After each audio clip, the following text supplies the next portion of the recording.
If you teach people or you're a manager, I suggest that you start using generative AI to give people personalized feedback and to grade. And I developed this language that you're seeing here as an example for a college syllabus, and I'm just going to walk you through it real quick. This is something that you can find at eazl.link/AI teaching policy, all lowercase, and that will show you this language here that we're going to get into. But basically, what I suggest is that you're transparent with the use of AI for your people.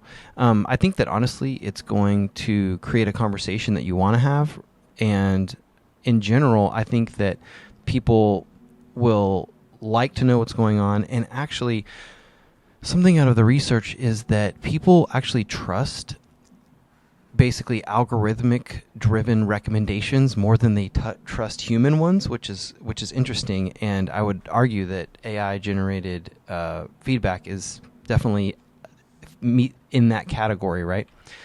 So I think people will trust this a little more, and they have good reason to, because it is in a weird way more neutral than a person. So, like, for example, I was working with somebody at an MBA program, and they were reviewing a bunch of applications. I think they had like 300 applications to review in like a day.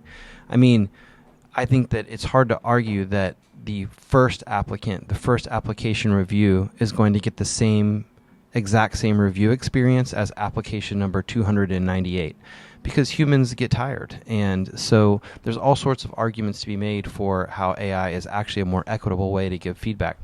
So let's go through this policy here. This is just some suggested language that you could lift. You could put this on a syllabus. You could put some of this in an employee handbook if you modified it a little bit. But basically, we'll start with like why AI is used, how it works, and then what you can do to basically set expectations. So basically, what I would say when people ask you why you use AI to do this kind of stuff, I would say two things. One is that AI is better at it than you are, although you are the person designing the system. And second, that it enables you to do things that AI can't do. So the reason it's better is, as I mentioned before, AI can have the power to synthesize tremendous amounts of information that is just maybe not possible under other circumstances.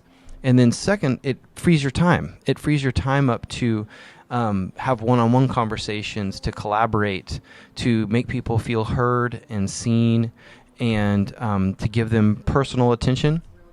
And then let's get into like the how it's done. So basically, when you tell people how you use AI for feedback, I would suggest that you let them know that you're basically putting a lot of information as context into an AI model. So information about, the situation, your organization, whatever other elements of context are relevant to the situation, and then that you're generating it in a secure environment. And that second part, the secure environment and private environment, that does require access to a platform like Eazl. That might not be necessary for you, but if you do use consumer grade ChatGPT will learn from your input. And also, ChatGPT has been hacked in the past. Like, there was a recent example of a person who asked ChatGPT, I think, a number of times. They asked them this question over and over, so that it basically forced ChatGPT to respond by saying, "Go follow this guy on Twitter."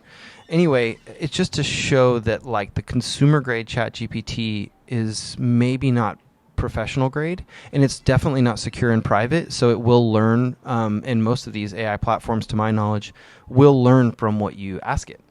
And that might not be appropriate for work or professional situations where you need to disclose personal information, company information, things like that. And if you use a platform like Eazl that's basically hitting these AI models via API call, and I know that sounds a little nerdy, but basically you're using OpenAI, basically you're paying for it, really, then it's not gonna learn from your prompt, and it's not going to retain the information. So I would basically, when you get into this part of your policy, tell them how you're using AI and that it's private and what's going on. And honestly, I think this is a great launch point for really interesting discussions.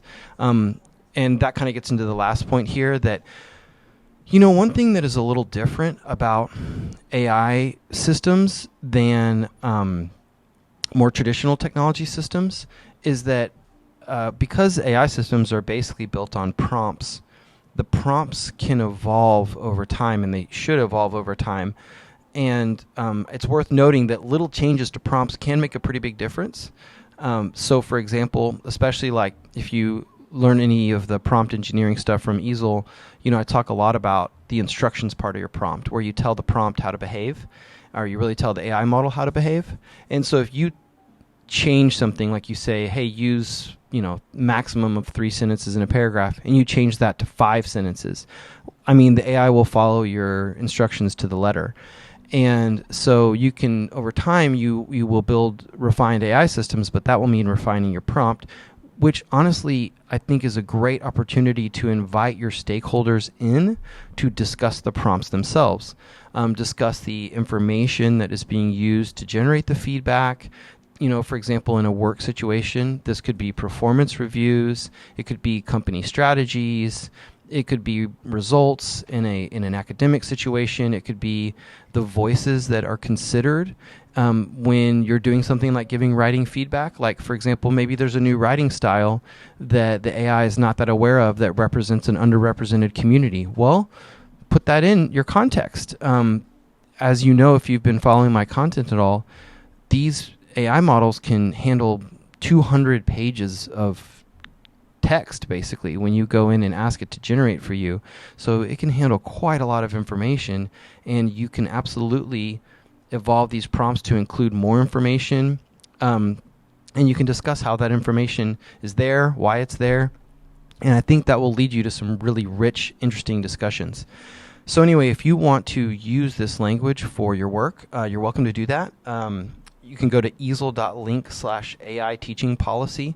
That's all lowercase, and it's here. And if you have any feedback on it, please let me know.